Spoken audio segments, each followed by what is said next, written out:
তোমরা কেন একসেপ্ট করতে পারতেছো না আমি বুঝতেছি না। আইদার তোমরা আমার অনেক ভালোবাসো, নাহলে তোমাদের সমস্যা আছে ওই যে চাইল্ডহুড ট্রমা, যে কোনো নিজের ফেলিয়ার তো দূরের কথা, কারো ফেলিয়ারই তুমি একসেপ্ট করতে পারো না। মানে আমার ক্ষেত্রে কিন্তু কোনো সমস্যা নাই।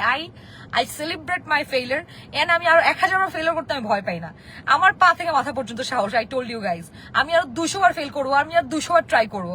সো তোমরা যারা মনে করতেছো এটা নিয়ে ট্রল কইরা আমারে চুপ করে বসে রাখতে পারবা, ভাই you take panga with wrong people again and again.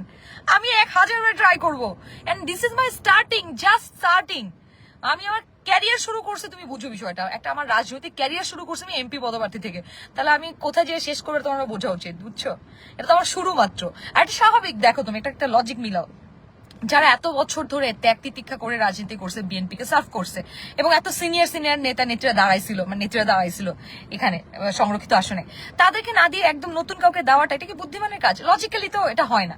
So আমি এটা সাপোর্ট করি ব্যক্তিগতভাবে, যাদেরকে চুজ করেছে সিনিয়র যারা অনেকদিন ধরে কাজ করছে, তাদেরকে আমি অভিনন্দন জানাই, ভালোবাসা, এন্ড আমি বিশ্বাস করি তারা এবং আমরা নতুন জেনারেশন যারা আছে, যারা শুরু করলাম, তারা সব একসাথে মিলেই কাজ করব। এবং এটা it's just starting of my life. আমি তো ছোট মানুষ, মাত্র শুরু করলাম ক্যারিয়ার। আমি যখন চুলটা পাকবে আমার, ধরো আমি ঠিক করে কথা বলতে পারবো না, তখন যাবো সংসদে, সমস্যা কি? Just starting.